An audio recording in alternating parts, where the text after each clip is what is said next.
segala fasilitas yang dibutuhkan oleh manusia. Dialah yang menghidupkan kita. Dialah yang memberikan makan kepada kita. Dialah yang membuat kita bisa berjalan, bisa berbicara, bisa duduk, menyimak dan mendengar.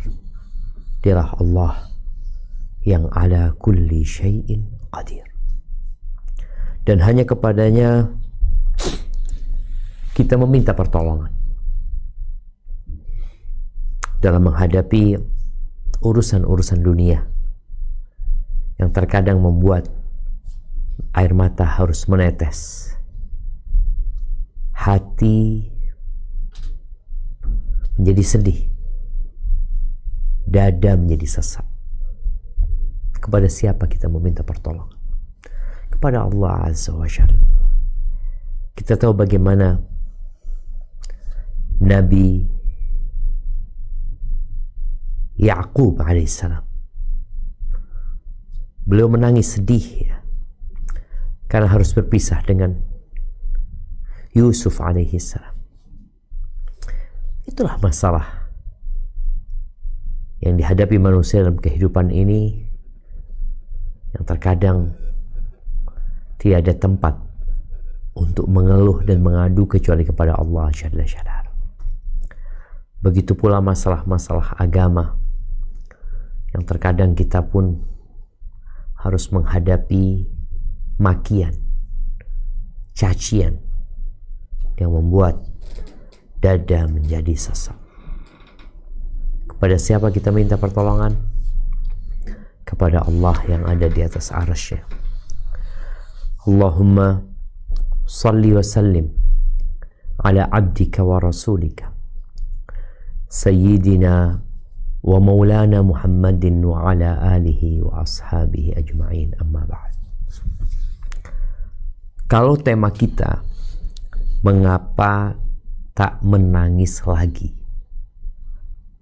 ada banyak hal yang menyebabkan manusia menangis. Sepertinya dia semua sampai hari ini mungkin masih menangis. Menangis karena ditinggal orang-orang yang dicintai. Menangis karena haru. Menangis karena menahan sakit. Dan menangis karena sedih disebabkan musibah yang menimpa begitu menyakitkan. Menangis karena kecewa kepada orang-orang yang kita percaya, yang kita titipkan cinta kepada mereka, kemudian mereka berkhianat atas kepercayaan tersebut. Tapi bukan itu yang akan kita bahas. Kita akan membahas tentang menangis karena takut kepada Allah Azza wa Jalla. Kapan terakhir engkau menangis karena khawatir dosa-dosamu tidak diampuni? Karena takut amalanmu tidak diterima? Karena engkau mentadabburi Al-Quran yang dengannya engkau meneteskan air mata karena khawatir di saat dibangkitkannya manusia, orang-orang selamat melewati sirat sedangkan engkau tidak.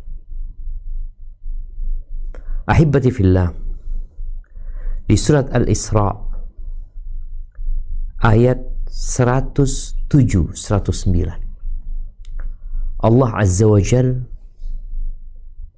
menceritakan tentang kriteria atau sifat ulama-ulama yang soleh.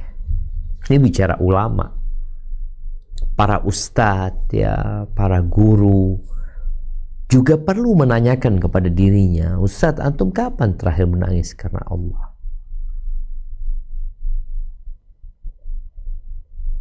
Itu pertanyaan yang menjadi bahan evaluasi diri.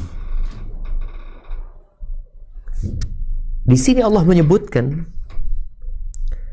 bahwa ulama-ulama, orang yang berilmu, yang soleh, yang memang pada hakikatnya innama yakhsyallaha min ibadihil ulama, yang takut kepada Allah dari hamba-hambanya adalah orang yang berilmu, adalah para ulama. Coba kita baca ayat ini dulu. Al-Isra 107-109.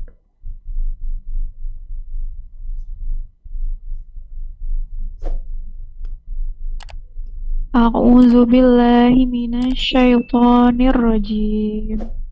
Bismillahirrahmanirrahim. Qul aminu bihi aw la tu'minu innal ladzina utul ilma min qablihi idza yutla alaihim yakhirruna lil adqani sujada. Ya,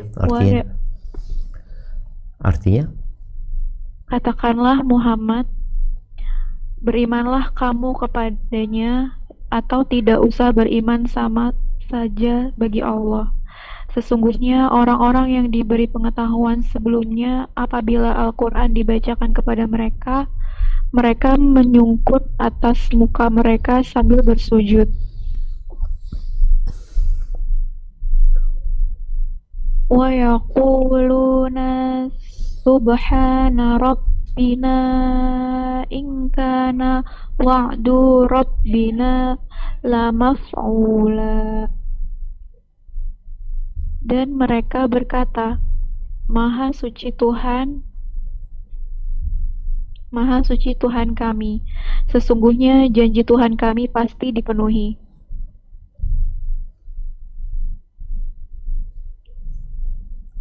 Nah, lanjut. Wa yakhirruna lil adqani. Akhir ayatnya, maaf, akhir hurufnya jangan dipanjangin kalau nggak panjang. Coba. Wa yakhirruna lil adqani yabkun. Coba. Wa yakhirruna lil Nah, nanya dibaca panjang barusan. Wa yakhirruna lil adqani masih panjang ninya nggak pakai mat. Baca lagi. Wa yakhirunya panjang. Wa yakhiruna lil adqani yabkuna wa yaziduhum. Dunya nggak panjang. Wa yaziduhum khusyu'a. Nah, santi. Barakallahu fiik. Ya, artinya dan mereka menyungkur atas muka mereka sambil menangis dan mereka bertambah khusyuk. Allahu Akbar jemaah. Mereka menangis. Mereka sujud sambil meneteskan air mata. Yabkun. Dan itu membuat mereka semakin tunduk. Air mata itu tanda lembutnya hati. Dan air mata itu menambah kelembutan hati. Di surat An-Najm ayat 59-60, subhanallah jamaah, ada kemiripan atau kesamaan ya antara tadi yang di Al-Isra ayat 107 sampai 109. Itu ayat adalah salah satu ayat yang kita diperintahkan untuk sujud, yang dikenal dengan ayat sajdah. Sujud menangis,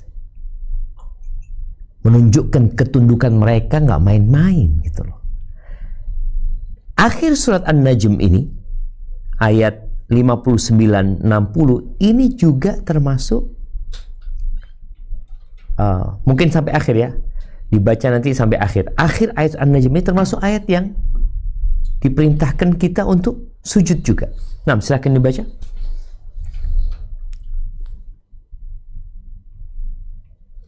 Dibaca sampai akhir ya, sampai ayat 62. Nah, Bismillahirrahmanirrahim. Afamin hadzal hadisi ta'jabuna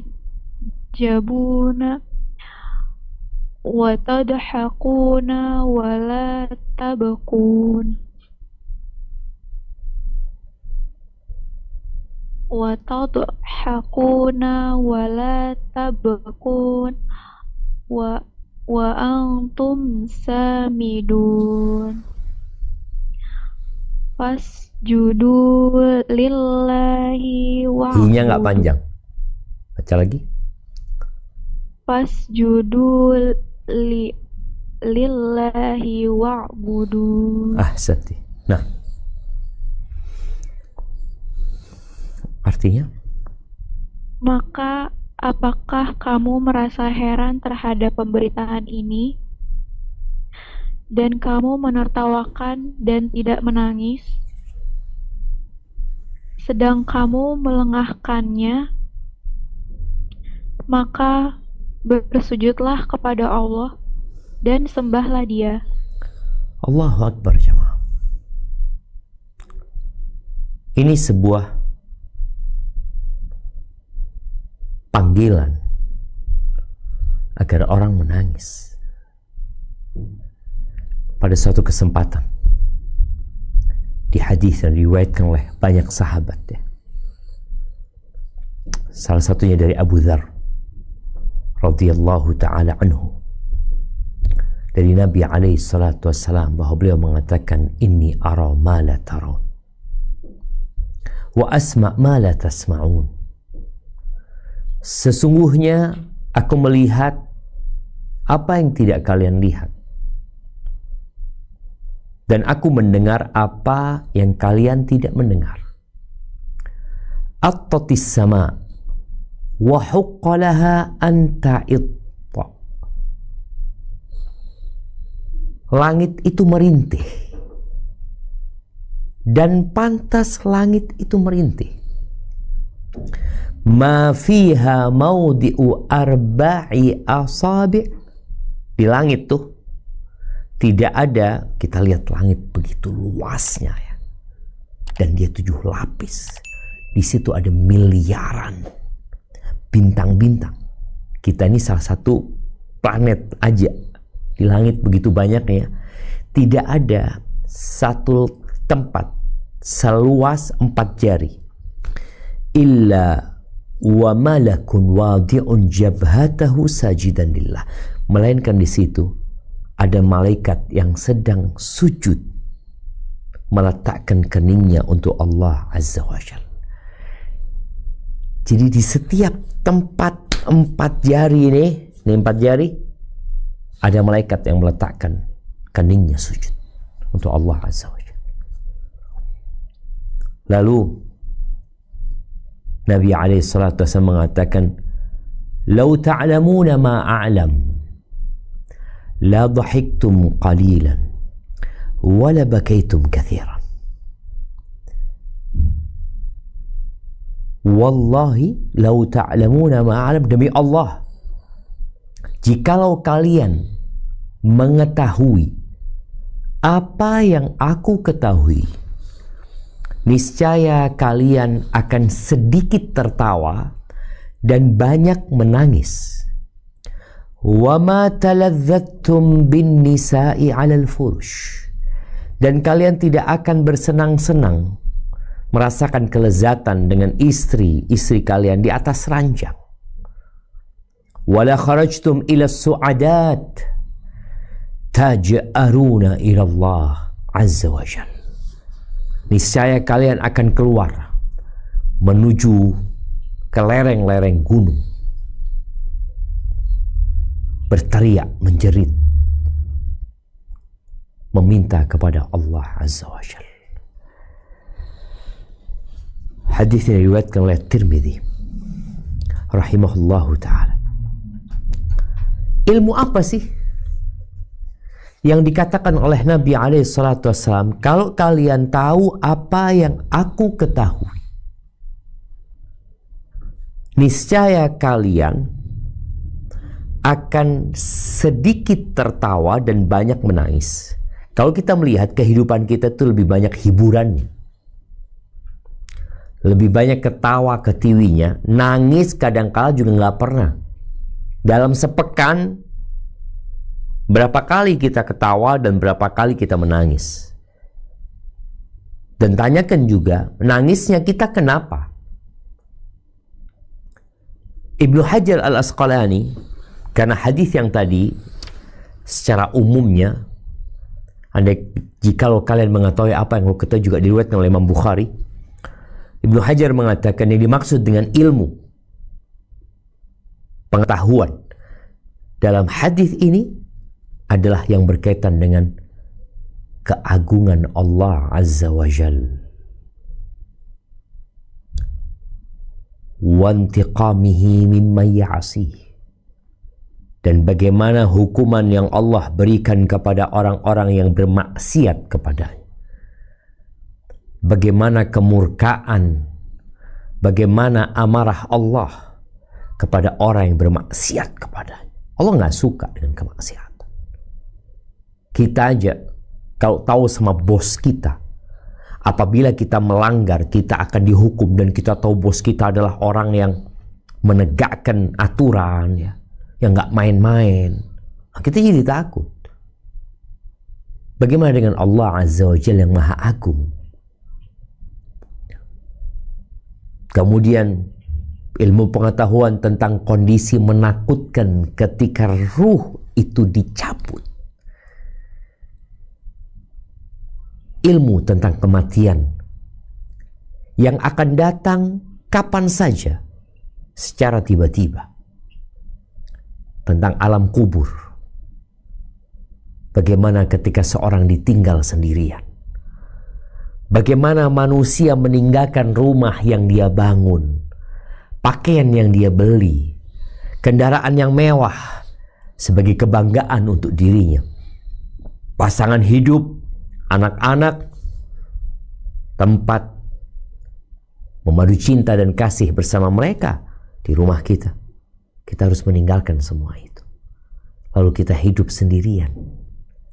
Wajah yang sering dirawat di salon, mata yang sering diberi hiasan celak, itu akan keluar dari tengkoraknya. Bibir yang senantiasa dihiasin dengan lipstik, itu akan dimakan oleh binatang-binatang tanah. Hilang manusia. Kalau tahu itu, kalian akan banyak menangis dan sedikit tertawa. Apalagi tentang hari kiamat. Kalau kalian mengetahui tentang kiamat, maka ya akan membuat kalian takut. Kemudian kalian akan meneteskan air mata, berharap Allah mengampuni dosa-dosa kita, menerima amalan kita, dan kita terus berbuat dosa. Ahibati fillah, di surat Al-Hajj ayat 1 dan 2, dan sebenarnya banyak di Al-Quran ya. Ana ingin kita membaca ayat ini, di mana Allah menyuruh kita takut dengan kondisi yang kalau kita menghadirkan pemandangan kiamat itu, maka kita akan sedikit tertawa. Kita akan sibuk dengan hal-hal yang positif. Kita akan meninggalkan duduk-duduk, kongkow-kongkow, nongkrong yang terkadang tidak membawa kecuali kepada dosa. Apa kata Allah di surat Haji ayat 1 dan 2? Nah. Bismillahirrahmanirrahim. Ya ayyuhan nasu taqu rabbakum inna zalzalatas sa'ati syai'un azim. Baca lagi. T-nya jangan disambung sama shin. Inna zalzalatas sa'ati syai'un azim. Ya. Inna zalzalatas sa'ati syai'un azim. Baca lagi. Inna In inna inna zalzalatas saati syai'un azim. Ya, bagus. Nah, artinya, Hai manusia, bertakwalah kepada Tuhanmu. Sesungguhnya kegoncangan hari kiamat itu adalah suatu kejadian yang sangat besar. Yauma yauma tarawnaha tazhalu kullu murdi'atin amma arda'at wa tad'u kullu dhati hamlin hamlaha wa taran nasa sukara wa ma hum bisukara walakinna azaballahi syadid. Ahsanti. Ingatlah, pada hari ketika kamu melihat kegoncangan itu, lalailah semua wanita yang menyusui anaknya dari anaknya yang disusuinya, dan gugurlah kandungan segala wanita yang hamil, dan kamu lihat manusia dalam keadaan mabuk. Padahal sebenarnya mereka tidak mabuk. Akan tetapi azab Allah itu sangat kerasnya. Allahu Akbar. Bagaimana dengan kejadian di mana seorang ibu yang menyusui anaknya akan dilepas anaknya, ditinggal anaknya. Semua wanita yang hamil akan menggugurkan kandungan. Orang-orang seperti mabuk. Mereka tidak mabuk. Mereka sedang ketakutan. Bagaimana Rasul sallallahu alaihi wasallam? Aisyah radhiyallahu taala anha pernah ditanya oleh Ubaid bin Umair rahimahullahu taala, dia mengatakan, akhbirina bi a'jabi syai'in ra'aiti min Rasulillah sallallahu alaihi wasallam. Kabarkan kepada kami hal yang paling menakjubkan yang engkau lihat dari Rasulullah sallallahu alaihi wasallam. Qala fasakatat. Aisyah diam. Pertanyaannya bukan pertanyaan yang biasa. Maka Aisyah diam, mungkin dia mulai mengingat-ingat perkara apa yang paling menakjubkan yang pernah dialami dari hidup bersama Rasul SAW. Thumma qalat, kemudian Aisyah berkata, lamma kanat laylah minal layali, pernah di satu malam, pada waktu bermalam di rumahnya Aisyah.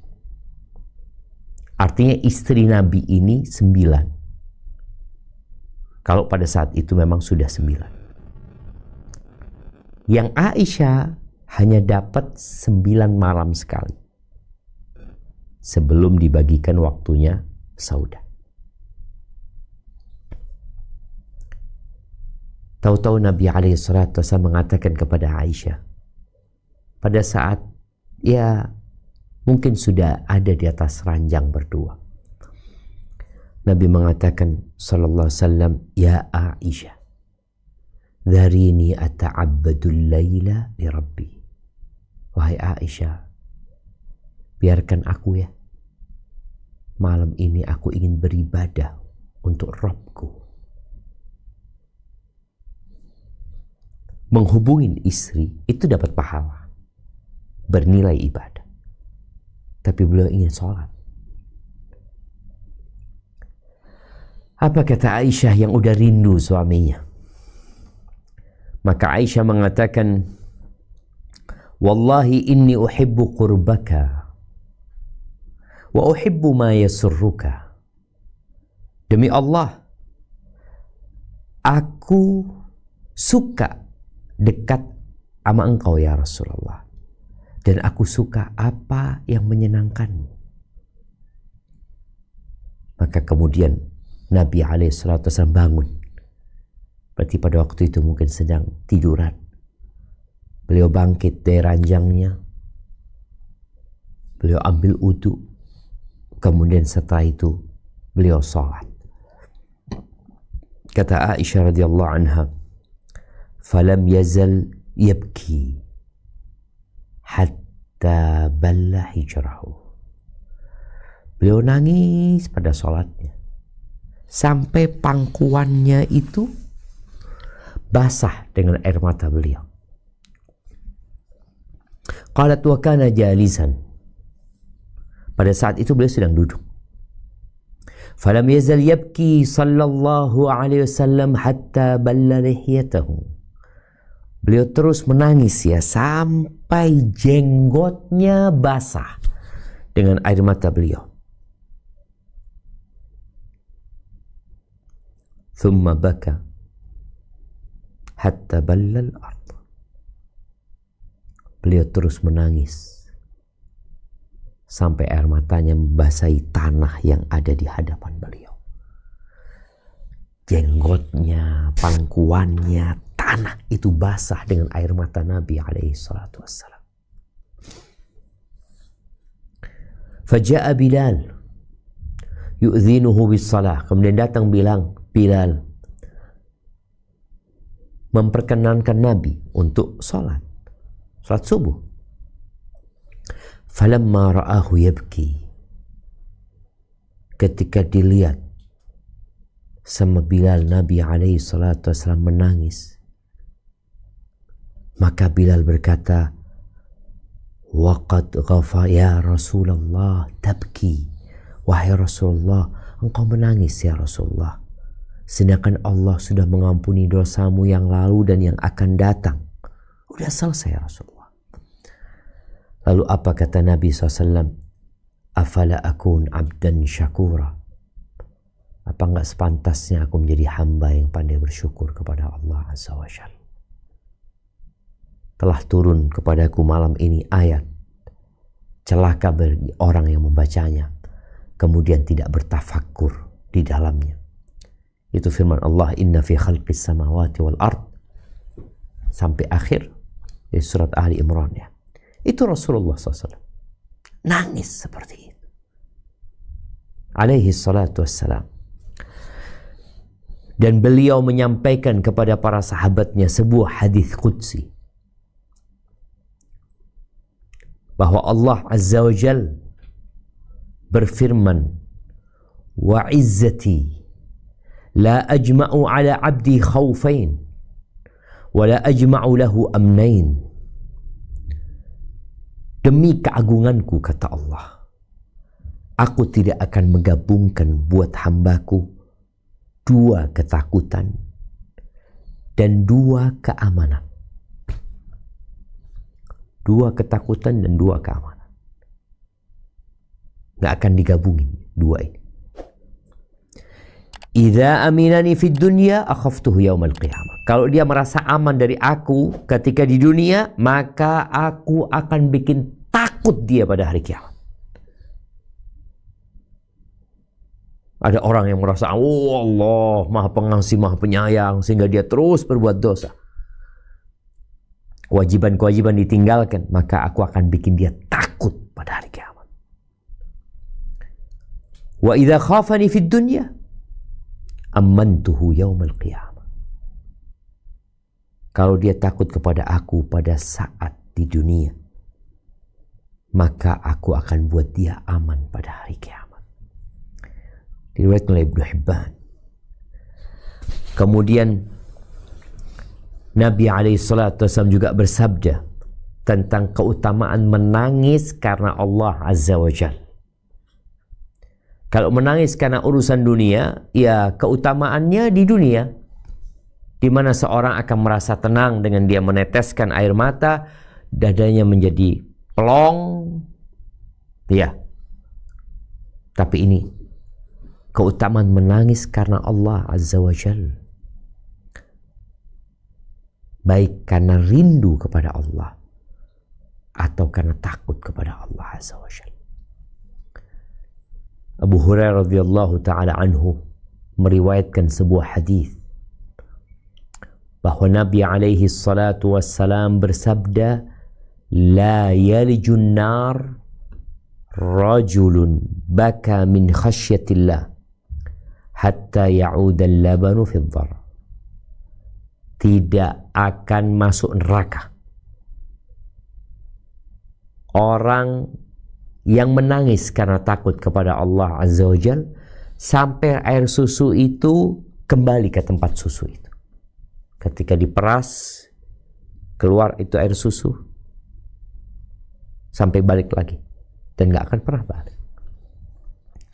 Rawahu Tirmidzi. Ahibati fillah, di riwayat Tirmidzi juga dari Abu Umamah Al-Bahili radhiyallahu anhu bahwa Nabi alaihi salatu wasallam bersabda, laisa syai'un ahabba ilallahi min qatrataini wa atharain. Tidak ada perkara yang lebih dicintai Allah daripada dua tetesan dan dua bekas. Qatratun min dumu'in min khasyatillah. Yang pertama, dua tetesan itu tetesan yang pertama tetesan air mata karena takut kepada Allah. Tetesan yang kedua adalah tetesan darah yang dikucurkan di jalan Allah Azza wa Jalla. Adapun bekas, dua bekas itu fa'atharun fi sabilillah adalah bekas yang dilewatin orang ketika berjihad di jalan Allah. Wa atharun fi faridatin min faraidillah, dan bekas langkah dalam pelaksanaan perintah kewajiban-kewajiban dari Allah Azza wa Jalla. Ahibati fillah, disebutkan bahwa Abdullah bin Umar bin Khattab mengatakan, la an adma min khasyatillah ahabbu ilayya min an atasaddaqa bi alfi dinar. Aku menangis karena takut kepada Allah, itu lebih aku cintai daripada aku bersedekah dengan 1.000 dinar. 1.000 dinar itu 4 kilo seperempat emas murni. Ya sekarang mungkin hampir berapa? Hampir 10 M. Bayangin.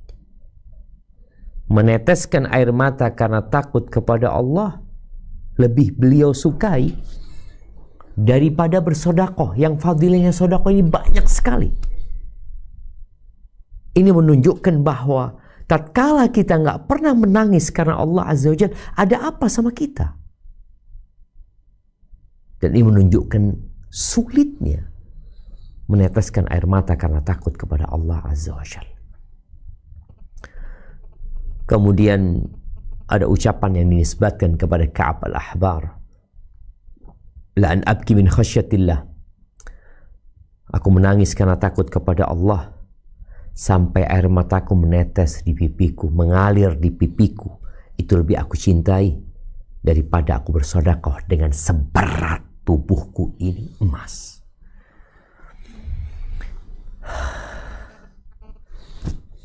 Pertanyaannya, bagaimana cara kita menangis karena Allah Azza wa Jalla? Dulu pada waktu awal hijrah itu terjadi.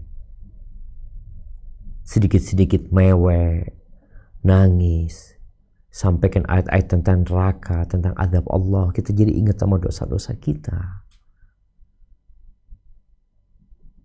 Tapi setelah berjalannya waktu, terkadang kita jadi sulit menangis. Yang ada marah-marah. Ana ingat dengan cerita seorang di Madinah sana. Dia cerita tentang bosnya. Bosnya itu punya toko emas. Waktu itu 1 apa 2 toko emasnya. Itu bos setiap kali datang, kita makan bareng, ngobrol bareng, ya, dekat sekali sama kita. Ketika dia punya 50 toko emas, ketika datang mesti marah-marah.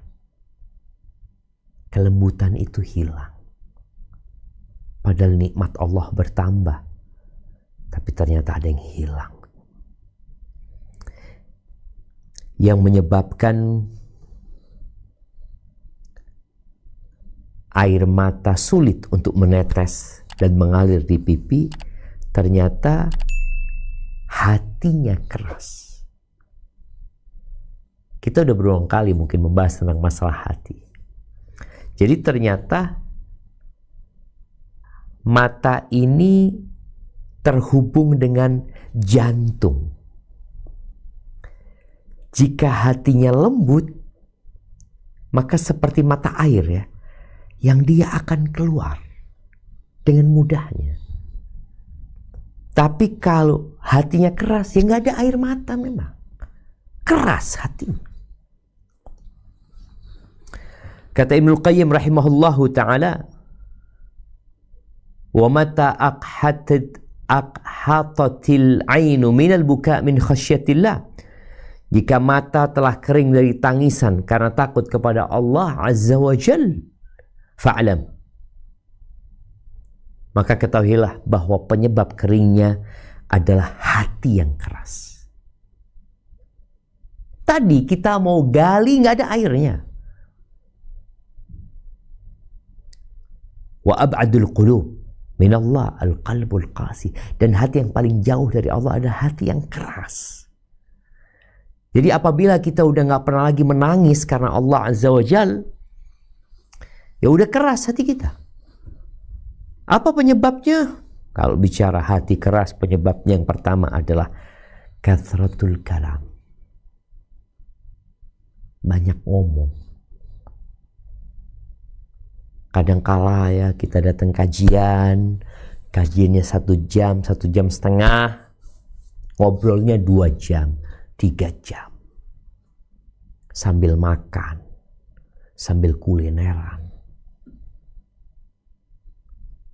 Ternyata orang kalau banyak ngomong itu, hatinya bisa keras. Dan subhanallah ya, ini nanti ada hubungannya dengan apa yang menyebabkan hati itu jadi lembut. Kita nih, ada yang menyebutkan bahwasanya bangsa Indonesia ini seharusnya ada 4 skill yang dimiliki.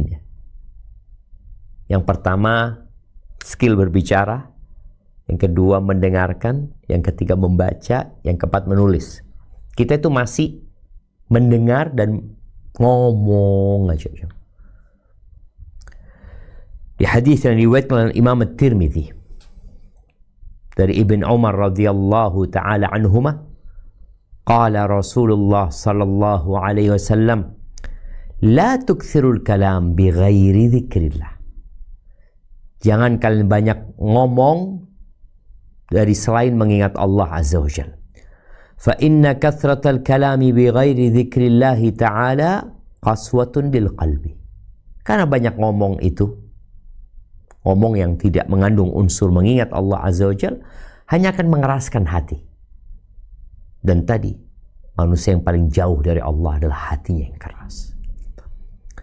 Kemudian Nabi SAW mengatakan, ketika datang seorang sahabat Uqbah bin Amir, mengatakan kepada beliau, ya Rasulullah, man najah? Wahai Rasulullah, apa jalan keselamatan yang menyebabkan kita bisa selamat dari fitnah-fitnah yang terus datang silih berganti? Apa jalan keselamatan itu? Qala amsik alaika lisanak. Tahan lisanmu atas dirimu. Wal yasa'ka baituka. Hendaklah engkau merasa nyaman di rumah. Udah cukup engkau di rumahmu. Jangan suka keluar gitu loh. Karena ada orang yang suka yang keluar lagi, keluar. Kemana engkau keluar? Engkau hendaklah mencukupkan diri dengan rumahmu. Kemudian yang ketiga, wabki ala khati'atika.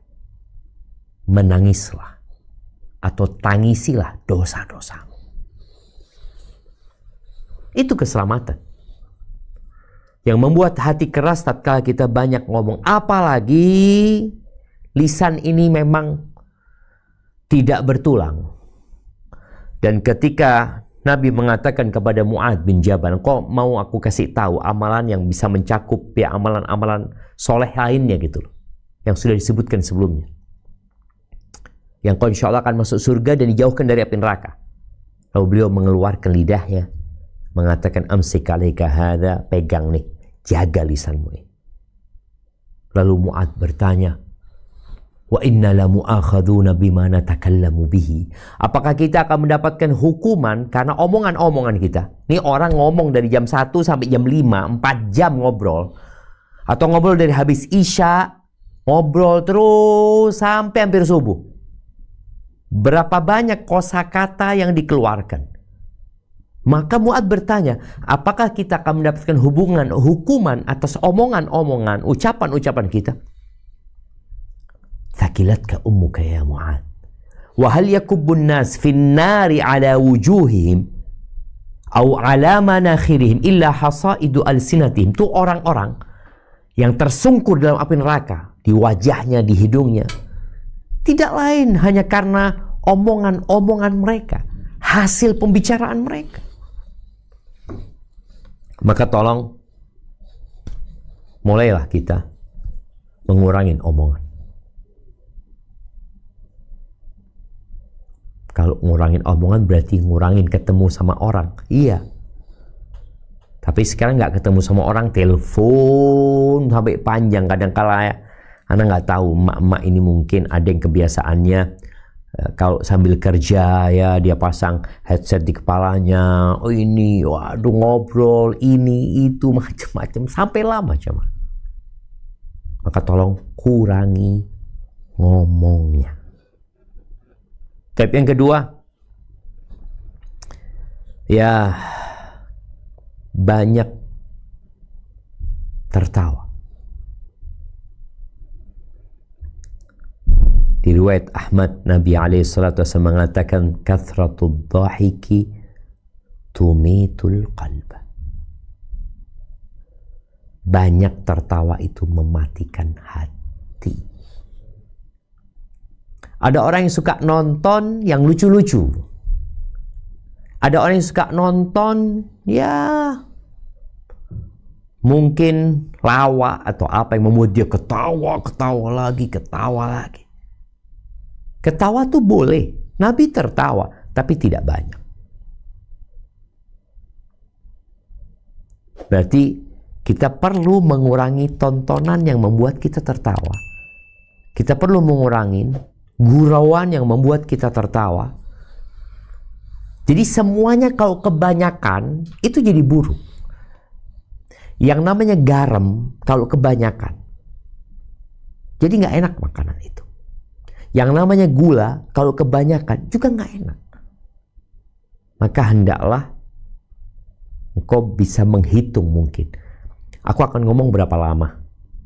Setelah ngobrol, memangnya kasih sekarang udah ada HP, ada jam ya. Ketika ngobrol sama temennya, ya sudah setel 15 menit aku akan bubar.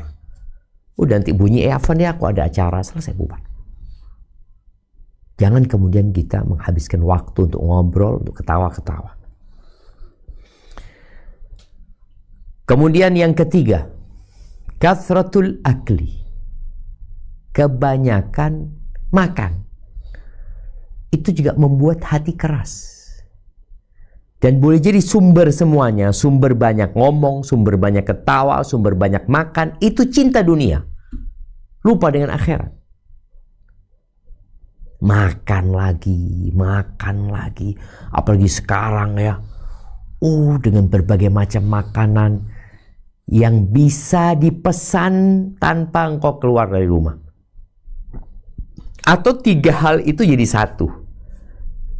Berangkat, keluar rumah, cari restoran, makan, ngobrol, ketawa-ketawa.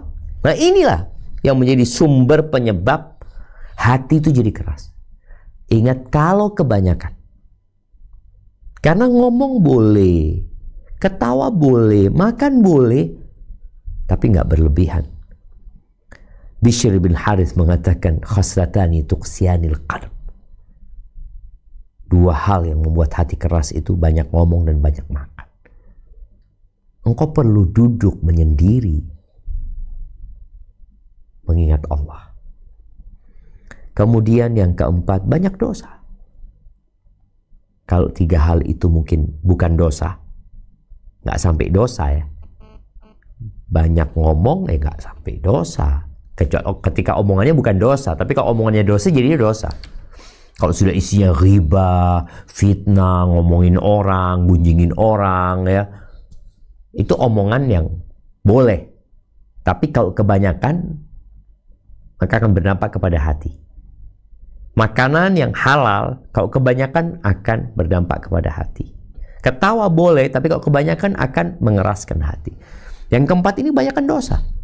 Dan dosa itu akan menyisakan nokta hitam di dalam hati kita.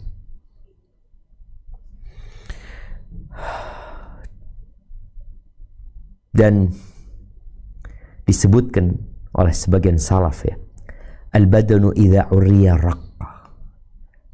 Badan itu kalau dilepas dari pakaiannya jadi lembut ya. Jadi nggak jadi sombong, nggak jadi congkak ya. Coba kalau kita pakai baju yang bagus-bagus kan kadang-kala hati kita jadi gimana membusungkan dadanya. Tapi kalau kita pakai baju yang biasa, pakai sandal yang biasa, jadi mengurangin pakaian di atas tubuh kita, itu membuat kita jadi lembut. Wa kadzalikal qalbu. Begitu pula hati. Kalau sedikit kesalahan-kesalahannya, maka air mata itu akan cepat menetes. Kemudian yang kelima, yang menyebabkan hati keras adalah kawan-kawan yang buruk.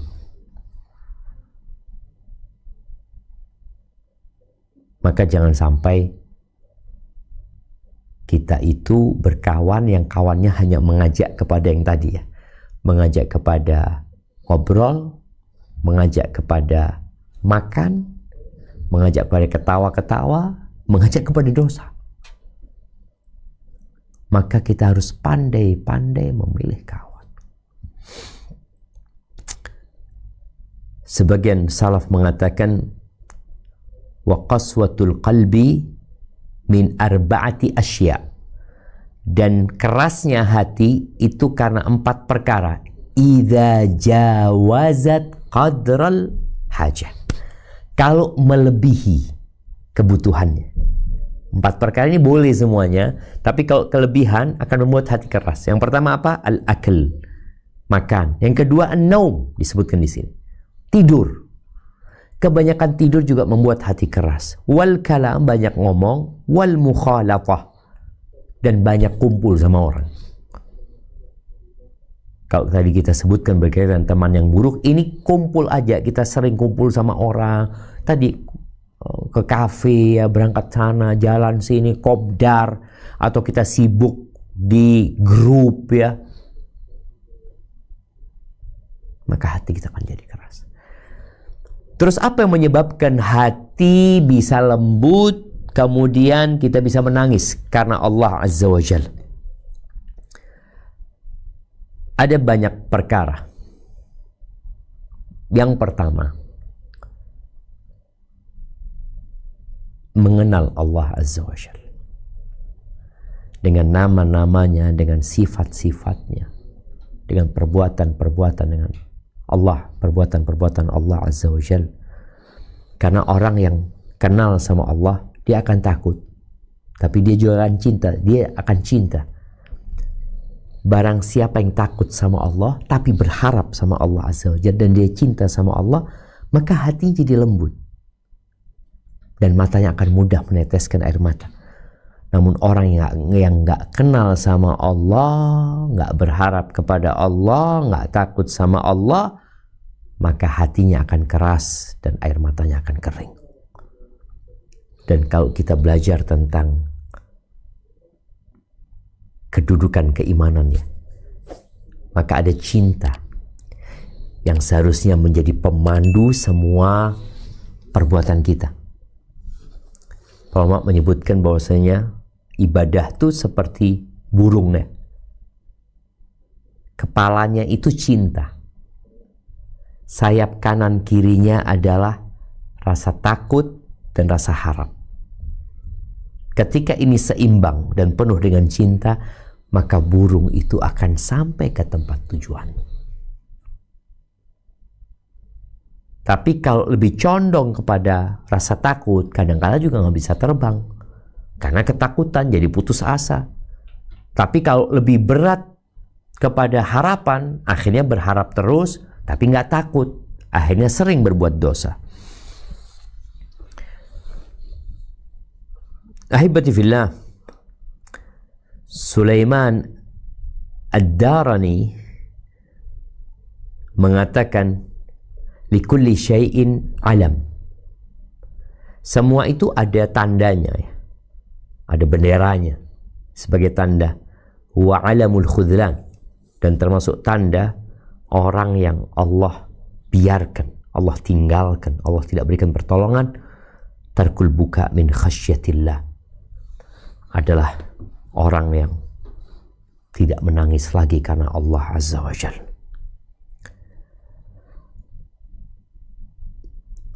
Nah, kemudian berkaitan dengan takut, ya. Takut karena Allah, berharap kepada Allah, dan cinta tentunya. Rasul SAW ketika menyebutkan ada 7 golongan, ya, yang akan mendapatkan naungan pada hari tidak ada naungan kecuali naungan Allah Azza wa Jalla, disebutkan ada seorang yang mengingat Allah sendirian, fafadat aina, kemudian air matanya mengalir jamaah. Kemudian yang kedua, membaca Al-Quran dan mentadabburi ayat-ayatnya. Tadi kita udah baca surat Al-Isra ayat 107-109. Bagaimana tuh orang-orang ketika dibacakan kepada mereka Al-Quran, mereka sujud, mereka menangis, meneteskan air mata. Dan kalau kita melihat bagaimana kondisi para sahabat Nabi, ya, yang ketika membaca Al-Quran itu mereka menangis dalam sholatnya. Dan Nabi SAW menyebutkan tadi, ketika beliau menangis yang sampai membasahi tanah di hadapannya, bahwa telah diturunkan kepada beliau sebuah ayat, yaitu dari ayat inna fi khalqis samawati wal ard wa ikhtilafil laili wan nahar la ayatin li ulil albab, ya, sampai akhir surat Ali Imran. Celaka orang yang membacanya dan tidak mentadabburi. Jadi bacalah Al-Quran dan usahakan kita punya waktu membaca Al-Quran di malam hari. Ada perbedaan membaca di siang dan di malam hari. Kita boleh baca Quran kapan saja, tapi para ulama menyebutkan bahwa saya membaca Al-Quran di malam hari lebih utama. Ketika semua sedang tidur, ketika engkau sendirian, kemudian engkau buka Al-Quran, engkau baca bersama artinya, engkau akan merasakan sesuatu yang membuat hatimu jadi lembut. Kemudian engkau akan bisa meneteskan air mata. Kemudian yang ketiga, zikrullah, mengingat Allah Azza wa Jalla. Jadi setelah membaca Al-Quran, mengingat Allah Azza wa Jalla. Afwan, tadi yang diceritakan tentang seorang mengingat Allah, ya.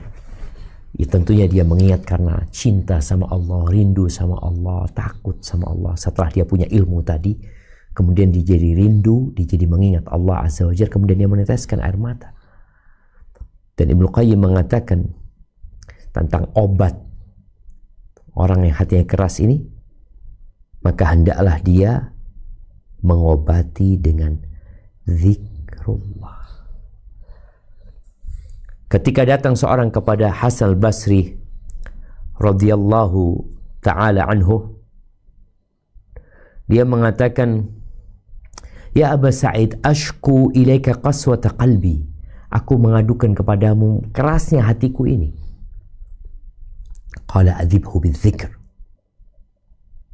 adhibhu bidzikr, maka lembekkan, luluhkan hatimu dengan zikir.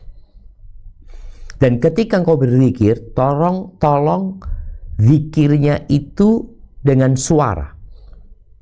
yang didengar oleh telingamu, kemudian dihayati oleh hatimu. Seperti baca Quran juga dengan suara tentunya. Zikrullah juga dengan suara. Baca, dengarkan, dan hayati dengan hatimu. Jadi orang insya Allah kalau tadi dia banyak zikir, terus dia zikir, dia baca subhanallah bihamdi subhanallahil azim, dia baca la ilaha illallah ya. Karena terus terang Ana melihat teman-teman yang udah ngaji nih, wallahu a'lam, mungkin Ana boleh jadi salah. Kadang-kala memang habis sholat pergi, zikir dulu. Dan kalau kau memang ada waktu luang, banyakin zikirnya. Karena memang Allah memerintahkan kepada kita, fadhkurullaha dzikran katsira, yang banyak mengingat Allah itu. Bukan sekedarnya, tapi yang banyak. Kemudian yang keempat, memperbanyak ketaatannya. Memperbanyak ketaatan. Ya, apa saja berkaitan dengan sholat, ya jangan mencukupkan dengan 5 waktu.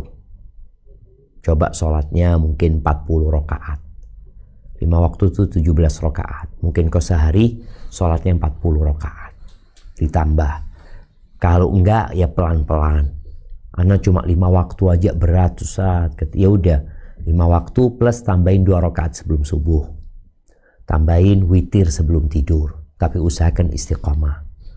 Puasa juga. Ana ini nggak pernah puasa. Tadi kita bicarakan bahwa penyebab kerasnya hati itu banyak makan. Maka paling tidak kita punya waktu mengosongkan perut kita. Dan subhanallah, puasa itu menyehatkan tubuh kita dan menyehatkan hati kita. Asalkan puasanya yang benar. Karena kadang-kala orang ini puasa tapi makannya ketika waktu berbuka kelebihan. Akhirnya nggak jadi hatinya lembut, hatinya jadi keras lagi. Kalau anggap dari pagi hatinya mulai dilembutkan, tepat ketika waktu berbuka, dia berlebihan makannya, mengeraskan hati. Maka tolong dijaga hal ini. Maka hendaklah memperbanyak ketaatan. Puasa paling tidak sebulan 3 kali lah. Kau punya puasa. Ketika Abu Muawiyah al-Aswad berkata kepada Ahmad ibn Sahl, ya Aba Ali, man akthara lillahi sidq nadiyat ainah. Barang siapa yang jujur sama Allah, maka matanya itu akan basah. Wa ajabathu idza da'ahuma. Ketika dia ngajak matanya nangis langsung ikut. Itu ketika orang jujur sama Allah Azza wa Jalla. Maka tolong jaga kejujurannya. Orang kalau sudah suka nipu, suka bohong, ya tentunya sulit dia akan menangis. Dan yang kelima adalah mengingat kematiannya. Melihat orang-orang yang akan mati. Melihat jenazah. Itu juga termasuk yang membuat hati jadi lembut. Kemudian kita meneteskan air mata. Nabi SAW menangis ketika melihat putranya meninggal dunia, Ibrahim alaihissalam. Maka kita tuh kalau sudah disibukkan dengan dunia kita, ya, ngitung untung rugi, ya, kemudian menghitung penghasilan, ya, kemudian melihat proyek-proyek kita, melihat usaha-usaha kita, oke, nggak apa-apa. Tapi setelah itu engkau hendaklah datang ke kuburan untuk melembutkan hatimu kembali, bahwa semua yang kau kerjakan kau akan tinggalkan, dan kau akan sendirian di tempat itu tanpa didampingi oleh siapapun kecuali amalmu. Kemudian juga yang membuat hati lembut, ya, berangkat ke tempat-tempat bencana, membesuk orang-orang sakit, dan dekat dengan orang-orang miskin. Itu membuat hati jadi lembut. Barakallahu fiik. Yang terakhir tentunya berdoa, minta kepada Allah agar dikasih rasa takut kepada Allah. Allahumma qsim lana min khasyatik, ya Allah bagikan buat kami rasa takut kepadamu yang dengannya kami terhalang dari berbuat kemaksiatan. Allahumma inni as'aluka khasyataka fil ghaibi wasyahadah. Nabi juga berdoa alaihi salatu wassalam, ya Allah aku memohon kepadamu rasa takut dalam kondisi sendirian atau kondisi terang-terangan banyak orang. Jazakumullah khairan, ya, itu yang dapat Anda sampaikan, kurang lebihnya mohon maaf. Mungkin kita masuk ke sesi tanya jawab. Anda persilahkan. Barakallahu fiik. Wafik barakallah, jazakallah khair Ustaz, dan izin untuk membacakan dahulu pertanyaan yang masuk Ustaz. Tafadhal. Ahsanallahu ilaikum Ustaz. Insyaallah Allah selalu menjaga dan memberkahi Ustaz. Amin ya rabbal alamin. Ustaz, Ana sering mendengar istilah merindukan Allah.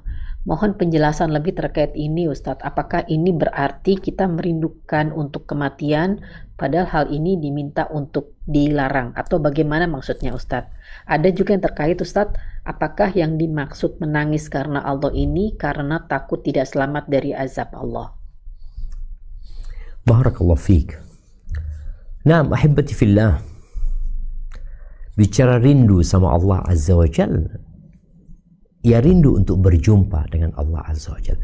Kita ini tiap hari ya ngomong Allahumma Rabbi, Allahu Akbar, sami Allahu liman hamidah.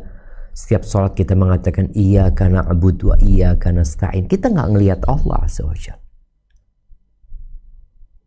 Dan ketika seorang mengenal Allah, maka akan tumbuh di dirinya kerinduan untuk berjumpa. Walillahil matsul a'la. Allah nggak sama dengan makhluknya. Tapi tatkala kita cinta kepada manusia, kita dikasih tahu tentang, engkau tahu fulana itu orangnya baik banget loh. Fulana kayak gini. Ya Allah, aku akhirnya lama-kelamaan dengar cerita itu, kita jadi ingin jumpa gitu loh. Ya Allah, kata dia, kapan Anda bisa jumpa sama dia? Gitu. Berkaitan dengan Allah, memang benar tadi disebutkan bahwa kita nggak akan berjumpa dengan Allah Azza wa Jalla kecuali ketika nanti pada hari kiamat. Dan hal itu prosesnya melewatin kematian. Tapi bicara kematian, kita semua bakal mati. Kita semua bakal mati. Jadi bukan orang ini minta mati, tapi minta rindu. Yang kerinduan itu akan mendorong dia untuk berbuat apa saja demi untuk berjumpa. Karena takut nggak berjumpa. Maka di antara doa Nabi SAW, wa as'alu syauqa ila liqa'ik. Dan aku meminta kerinduan untuk berjumpa dengan engkau ya Allah. Jadi kerinduan ini akan membuat orang melakukan apa saja demi berjumpa dengan orang yang dia cintai. Disuruh sholat, dia sholat. Diperintahkan ini, dia. Kalau kenapa aku kepingin jumpa sama Allah SWT dalam kondisi baik-baik tentu, karena semua juga akan dihisap sama Allah, akan berbicara sama Allah tanpa penerjemah. Tapi bagaimana ketika berjumpa dengan kekasihnya, dia dikasihi oleh Allah SWT. Jadi itu yang dimaksud dengan kerinduan kepada Allah yang seharusnya kita minta, dan kalau ada di diri kita biasanya akan mendorong orang untuk melakukan apa saja untuk berjumpa dengan orang yang dengan yang dia cintai ya. Dalam bab ini adalah Allah Azza wa Jalla. Taib, pertanyaan kedua tadi apa? Apakah itu berarti takut menangis karena Allah ini, apakah karena takut tidak selamat dari azab Allah? Masya Allah, barakallahu fiik. Naam ahibati fillah. Tadi disebutkan bahwasanya al-buka min khasyatillah, menangis karena takut kepada Allah Azza wa Jalla. Ya, kita itu seharusnya memang takut sama Allah. Kenapa kok takut sama Allah? Karena kita banyak dosanya. Cuma kadang-kadang kan orang itu lupa sama dosa-dosa. Jadi takut ini takut karena azab Allah, takut dengan nanti kematian, yang di situ kita juga akan mendapatkan azab dari Allah Azza wa Jalla, atau mendapatkan nikmat buat orang yang soleh. Kemudian takut ketika nanti melewatin sirat ya, bagaimana ketika diceritakan tentang sirat oleh Nabi alaihi salatu wassalam, bahwa para nabi Gak ada yang ngomong pada waktu melewatin sirat itu kecuali Allahumma sallim sallim. Ya Allah selamatkan, ya Allah selamatkan, ya Allah selamatkan, ya Allah. Jadi itulah takut karena Allah Azza wa Jal. Takut intinya adalah takut akan mendapatkan hukuman dari Allah Subhanahu wa Ta'ala, takut amalannya tidak diterima, takut tobatnya tidak diterima. Itulah rasa takut yang seharusnya ada di diri hamba, yang tentunya hal itu dengan ilmu, maka dia akan takut. Ketika dia kenal sama Allah dan dia tahu sama dirinya, dia akan takut. Tapi tetap dalam bab ini beribadah kepada Allah itu kan tadi ada cinta, ada takut, dan ada harap. Orang nggak boleh takut aja. Karena kalau dia takut terus ya, aku takut, akhirnya dia putus asa. Aku takut sholat nggak diterima sama Allah. Aku takut puasa nggak diterima sama Allah. Aku takut haji nggak diterima sama Allah. Akhirnya nggak berbuat dan beramal dia. Maka nggak boleh takut saja. Harus ada harap. Harapan ilah yang membuat dia, insya Allah moga Allah ngampuni anak. Allah kan maha pengasih, maha penyayang. Anak akan perbanyak ibadah anak. Anak akan perbanyak sedekah anak. Anak akan berusaha untuk bertobat dengan taubatan nasuha. Seperti itu. Wallahu a'lam bishawab. Nah. Barakallahu fikum Ustaz. Menyambung dari pertanyaan yang sebelumnya dari jawaban Ustadz, ada pertanyaan juga yang mungkin bisa terkait Ustadz. Pertanyaannya adalah, Bismillah Ustadz, kalau kita berdoa tapi tidak sampai menangis, tapi tetap rasa harap dan takut, tapi tidak meneteskan air mata, apakah ini masuk kepada doa yang khusyuk juga Ustadz? Barakallahu fiik. Iya. Bicara berdoa. Berdoa ini kan memohon, meminta. Ya memang nggak harus menangis. Tapi biasanya orang kalau dalam kondisi kepepet dan dia tahu nggak ada yang bisa membantu kecuali Allah Azza wa Jal, ya mungkin dia akan meneteskan air mata. Tapi nggak harus meneteskan air mata. Apakah dikatakan khusyuk? Ya boleh jadi, asalkan tadi orang ini benar-benar menghayati doanya penuh dengan harapan kepada Allah Azza wa Jal. Nabi alaihi salatu wassalam ketika perang Badar, beliau itu angkat tangan ya, sambil mengatakan Allahumma, ya, selendangnya jatuh dinaikin lagi sama Abu Bakar ya. Allahumma intuhlak hadhil ishabah, ya Allah kalau kelompok ini dikalahkan ya, binasa pada hari engkau nggak akan disembah lagi ya Allah di muka bumi ini ya Allah. Jadi ada unsur memaksa ketika berdoa. Wallahu alam, ana belum membaca apakah Nabi menangis pada waktu itu, tapi yang ana tahu enggak. Jadi kalau bicara doa enggak harus menangis. Nabi alaihissalam juga sering berdoa ketika Jumat umpamanya ya, di khutbah Jumat ya. Beliau berdoa di momen-momen lainnya, beliau memohon kepada Allah, beliau nggak menangis. Jadi nggak harus menangis baru dikatakan khusyuk, tapi menangis karena takut kepada Allah, ya karena takut dia. Kemudian dia meneteskan air mata. Bukan karena dia meminta sesuatu, tapi karena dia khawatir dari sesuatu yang boleh jadi juga dia di sana memohon kepada Allah agar diselamatkan dari api neraka, diselamatkan dari azab kubur ya. Hadza wallahu a'lam bishawab. Jazakallah khair Ustaz. Berikutnya kita akan beri kesempatan kepada jamaah dari Zoom yang sudah raise hand. Tafadholi Ukhti Dewi, tafadholi untuk bertanya langsung. Afwan, satu pertanyaan dan sebisa mungkin sesuai dengan tema.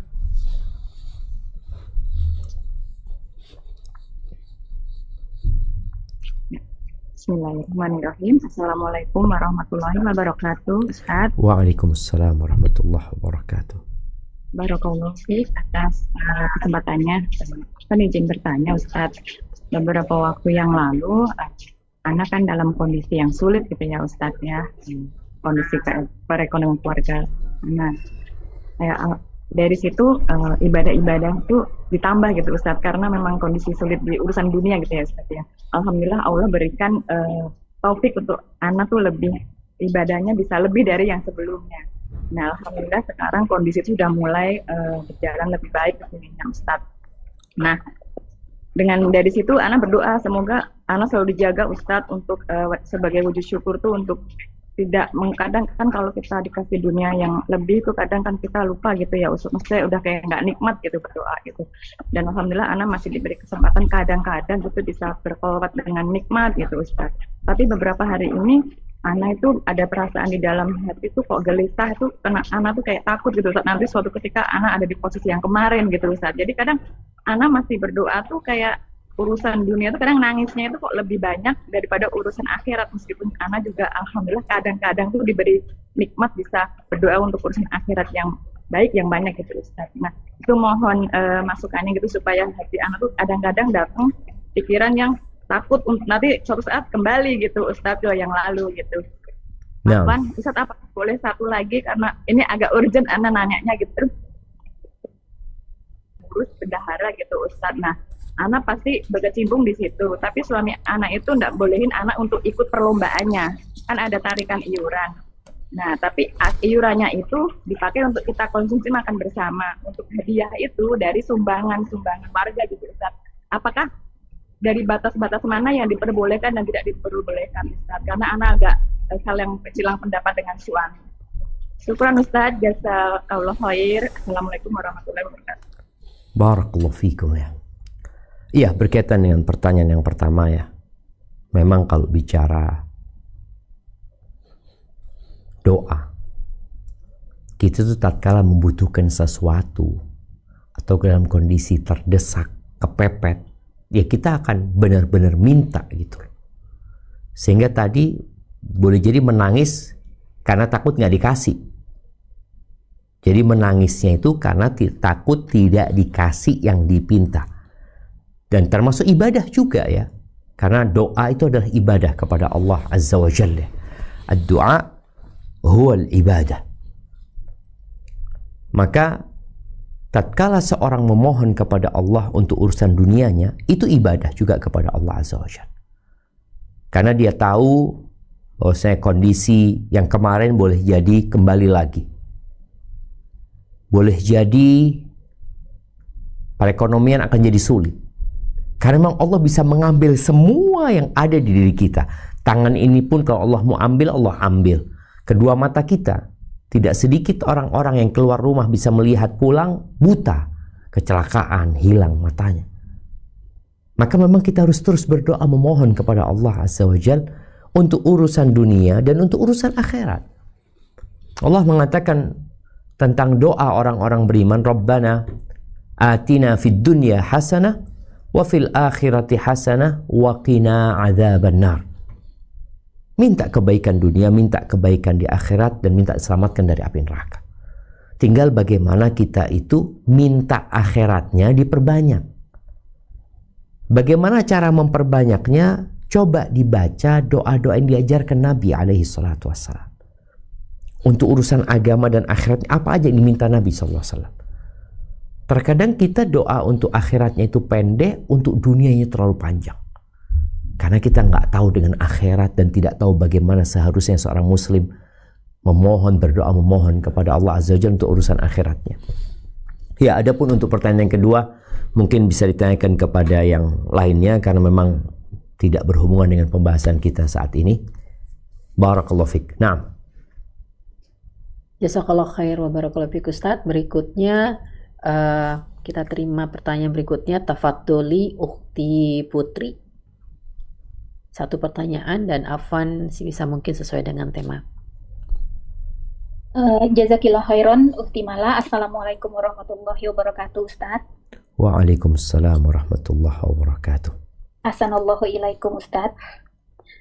Ustaz, kesempatan ini Ana tidak bertanya tapi Ana ingin nasihat dari Ustaz. Walaupun Ustadz pernah menyampaikan nasihat ini, tapi Ana masih butuh nasihat diulangi sebagai pengingat untuk Ana, Ustadz. Ustadz, Ana pernah membaca bahwa ada ayat-ayat khusus yang membuat sahabat-sahabat Rasulullah SAW itu menangis ketika sholat, Ustadz. Ana pernah membaca Umar bin Khattab itu menangis ketika membaca surat Yusuf ayat 86, Ustadz. Yang mana Anda sempat baca artinya, hanya kepada Allah aku mengadu kesusahan, dan kesedihanku, dan aku mengetahui dari apa yang tidak kamu ketahui. Kemudian ada surat Hud ayat 15 dan 16 yang membuat para sahabat Rasulullah SAW itu menangis, Ustadz. Nasihatnya Ustadz untuk Ana yang tadaburnya masih berkutat di juz 30, Ustadz, yang hafalannya masih berkutat di juz 30, Ustadz. Dan adakah mungkin Ustadz diksi doa yang indah gitu meminta kepada Allah supaya kita mampu mentadaburi ayat-ayatnya dan khusyuk setiap sholat kita, Ustadz. Itu saja Ustadz, mohon nasihatnya. Jazakallahu khairan wa barakallahu fiik, Ustadz. Assalamualaikum warahmatullahi wabarakatuh. Waalaikumsalam warahmatullahi wabarakatuh. Nah, ahibati fillah, bicara membaca Al-Quran yang tadi disebutkan sahabat itu macam-macam ayat yang membuat dia menangis. Jadi memang ayat-ayat Quran itu tidak sama. Ayat-ayat Quran itu sama-sama firman Allah Azza wa Jal, tapi secara fadilah, secara makna berbeda-beda. Dan terkadang yang membuat orang menangis saat membaca ayat itu, memang kondisi hatinya sedang lembut. Boleh jadi di waktu lainnya membaca ayat itu nggak menangis. Rasulullah SAW pernah meminta kepada Abdullah bin Mas'ud untuk membacakan Al-Quran kepada beliau.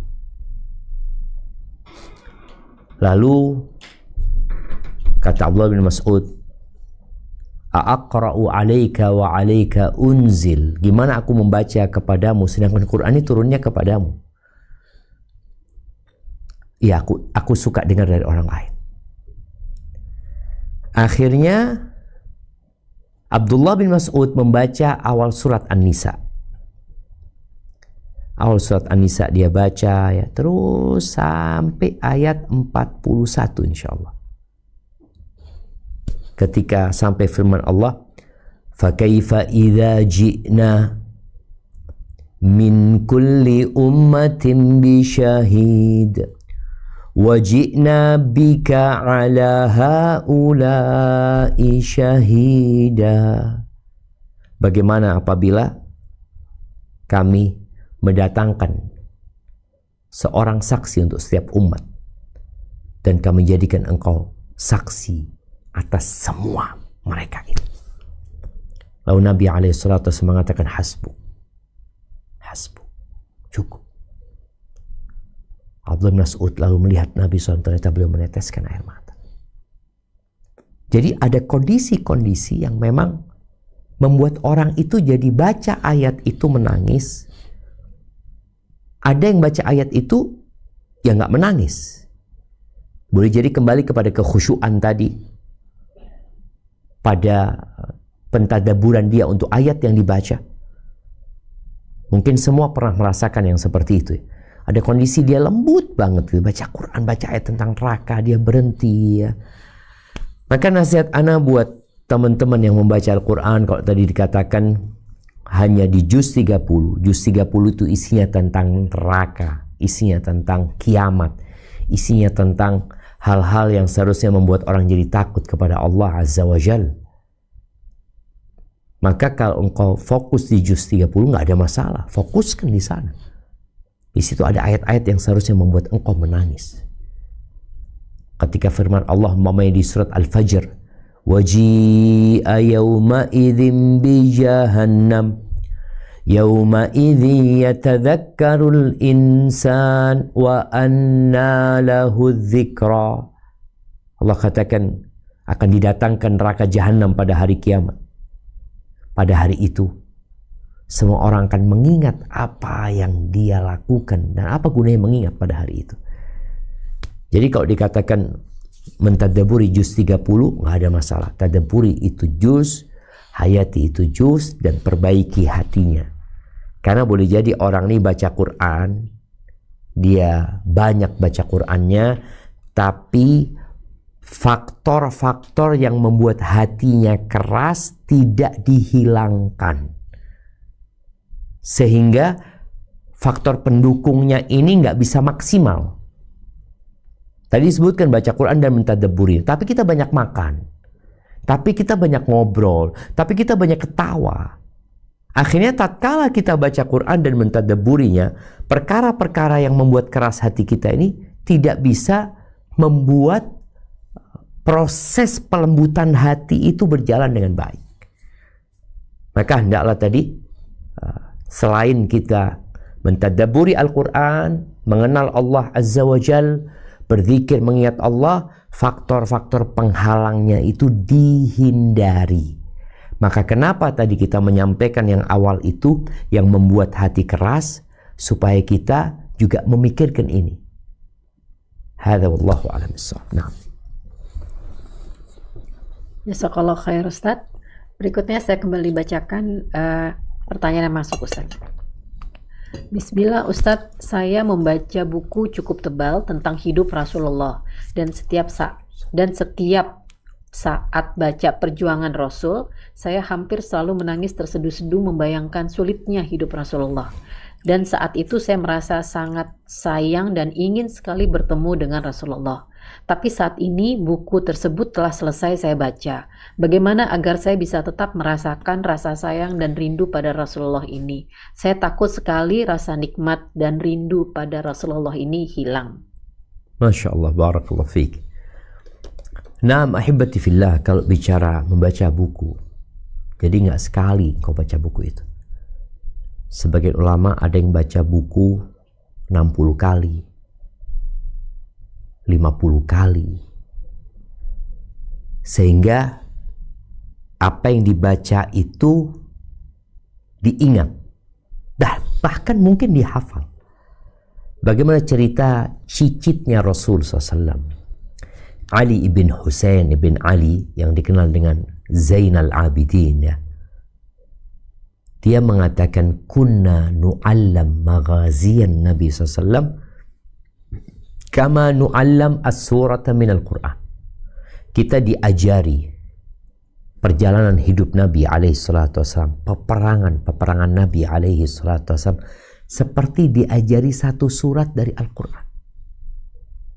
Maka jangan berhenti untuk membacanya. Baca lagi, engkau akan semakin rindu dengan Nabi SAW. Dan setiap ada nama Nabi, bersolatlah kepada Rasul SAW. Sambil engkau berusaha untuk melanjutkan tongkat perjuangan. Karena engkau udah baca, engkau tahu betapa sulitnya. Sekarang apa yang kau lakukan?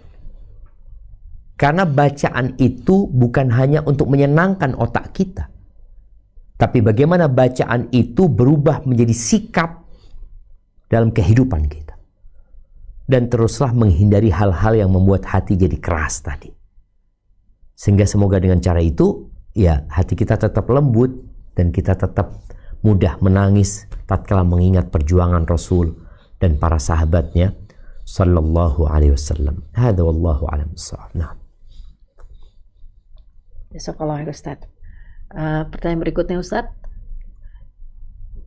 Bismillah, Assalamualaikum warahmatullahi wabarakatuh. Waalaikumsalam warahmatullahi wabarakatuh. Ustadz, saya pernah menjalani operasi besar untuk penyakit jantung. Awalnya dokter bilang kemungkinan berhasil hanya 20%.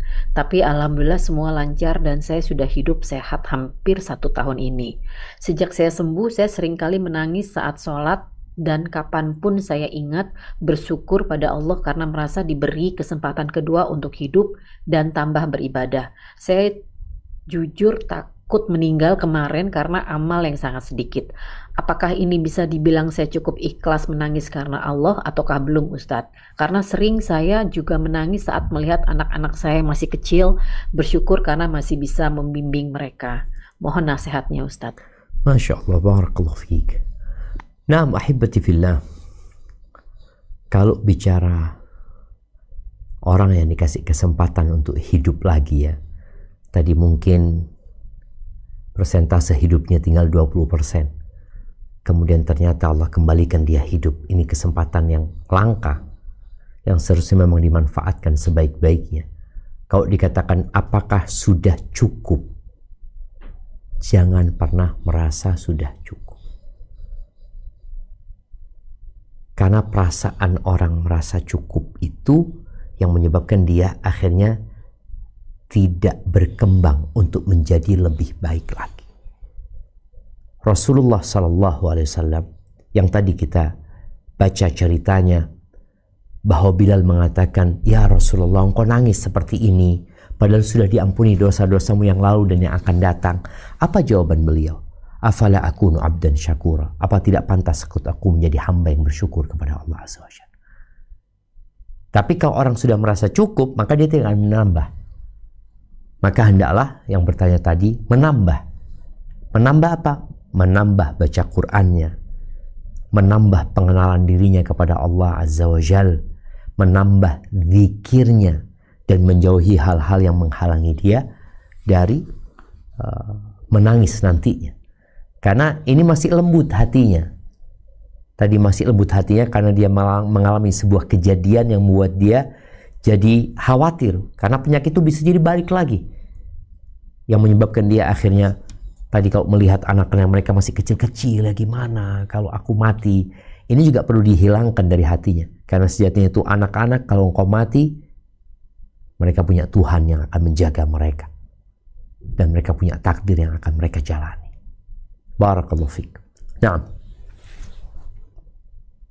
Barakallahu fikum Ustaz. Masih bisa tanya Ustaz ya? Siap, mungkin 2 pertanyaan lagi, tafadhol. Ya. Nah, kalau gitu kita berikan kesempatan tafadholi Ukhti Riu, afwan 1 pertanyaan saja singkat dan semoga bisa sesuai dengan tema. Bismillah. Assalamualaikum warahmatullahi wabarakatuh, Ustaz. Mohon izin bertanya. Waalaikumsalam warahmatullahi wabarakatuh.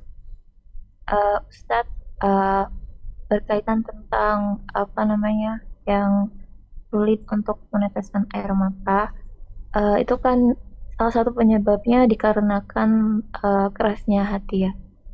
Nah, salah satu penyakit hati itu kan juga termasuk ada hasad di dalamnya.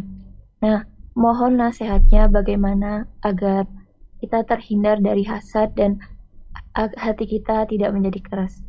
Masya Allah. Barakallahu fiik.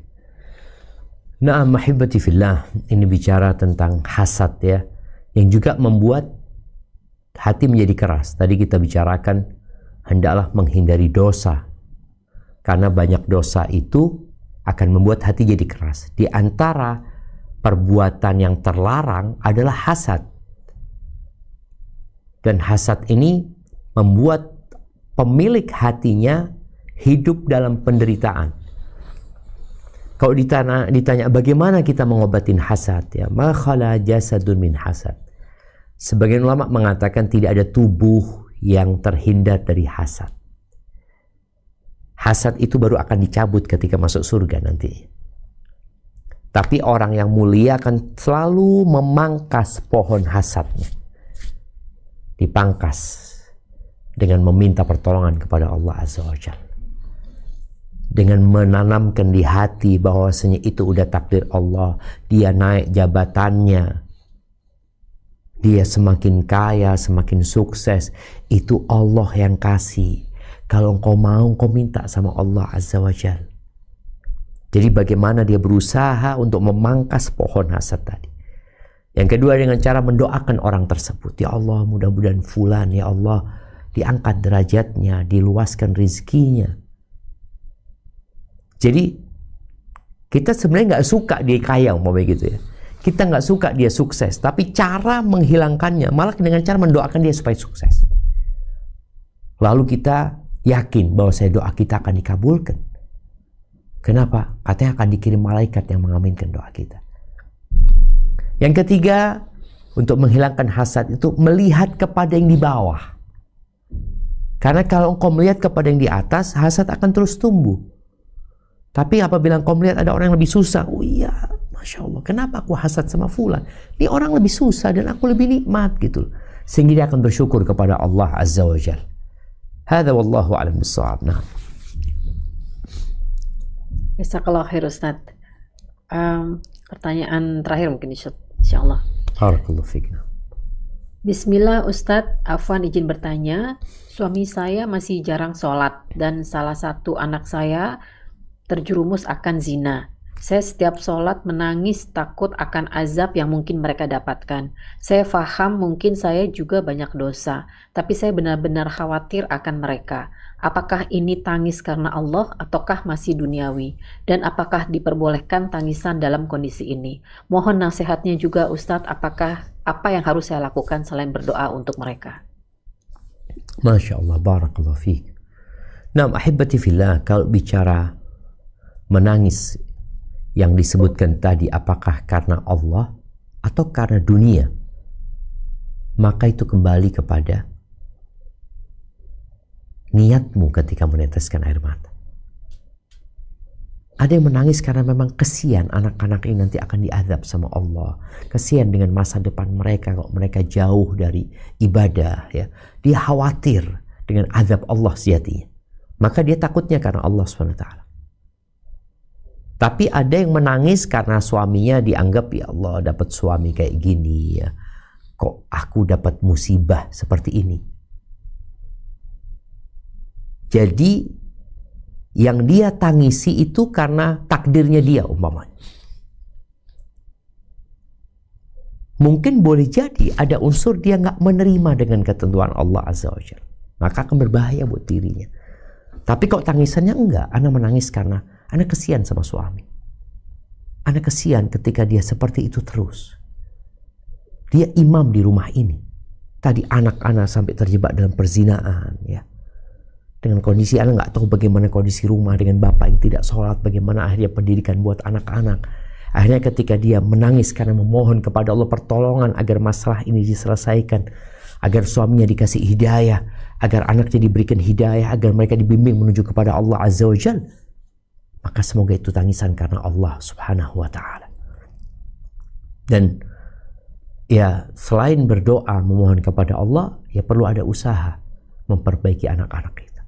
Karena berkaitan dengan zina ini, Allah mengatakan wala taqrabuz zina, jangan mendekati zina. Jadi ada perbuatan yang harus kita lakukan demi membentengi mereka dari perzinaan. Salat mencegah dari perbuatan keji dan mungkar. Nah, tapi kita juga harus menjauhkan mereka dari perkara-perkara yang menyebabkan mereka terjebak dalam perzinaan. Barakallahu fiik, itu mungkin dapat kita kaji pada kesempatan kali ini. Semoga Allah Azza wa Jalla melembutkan hati kita dan membuat kita semakin takut kepadanya. Dan semoga kita bisa menangis karena Allah Subhanahu wa Ta'ala pada saat tidak ada manusia yang bersama kita, hanya antara kita dengan Allah Jalla Jalaluh. Yang benar dari Allah, yang salah dari diri ana pribadi. Allah dan Rasulnya terbebaskan dari kesalahan itu. Ana mohon undur diri. Jazakumullah.